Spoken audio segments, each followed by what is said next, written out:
Alam mo ba yung hayop na kahit gutom, pagod o nasa gulo, tumatawa pa rin?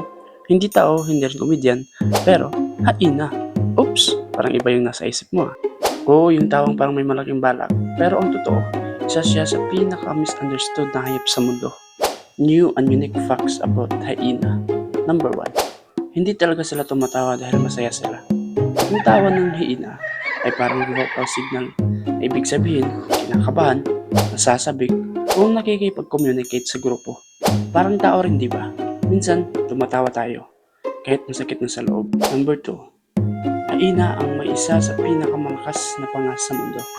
Ang hyena ay kayang dumurog ng buto, hindi lang karne. Habang yung ibang hayop ay sumusuko, ang hyena ay nakakahanap ng sustansya kahit sa tira ng iba. Sabi pa nga, hindi lahat ng biyaya ay nasa perpektong anyo. Minsan, nasa tira-tira. Pero sapat pa rin. Number 3, babaeng hyena ang leader. Oo, female ang alpha ng hyena. Mas malakas, mas matalino, mas dominante. Patunay na hindi kasarian ang sukatan ng lakas, kundi karakter. Number 4, madalas silang tawaging duwag. Pero, hindi totoo sa katotohanan. Sa katunayan, magagaling silang hunters, strategic, matiyaga, at matibay. Hinuhusgahan lamang sila dahil iba sila. Sabi pa nga sa Proverbs chapter 17 verse 22, "A cheerful heart is a good medicine, but a crushed spirit dries up the bones." Ang hyena ay kahit nasa gitna ng survival mode, may tunog ng tawa.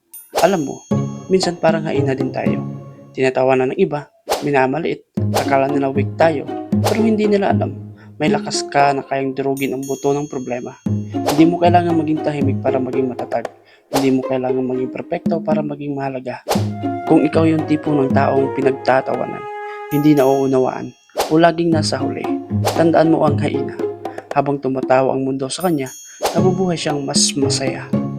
Kaya kung sa susunod na makakita ka ng kakaibang tawa, huwag agad husga. Baka hindi sila masaya. Baka matatag lang talaga sila. At kung ikaw man ang tinatawanan ngayon, ituloy mo lang ang lakad. Dahil minsan, ang taong may tawa sa gitna ng hirap, siya ang huling nakakatayo. Don't forget to follow, like, share, at pag-comment na rin kung nakakaranas ka rin ng ganitong kwento. This is Arkrich. See you. God bless.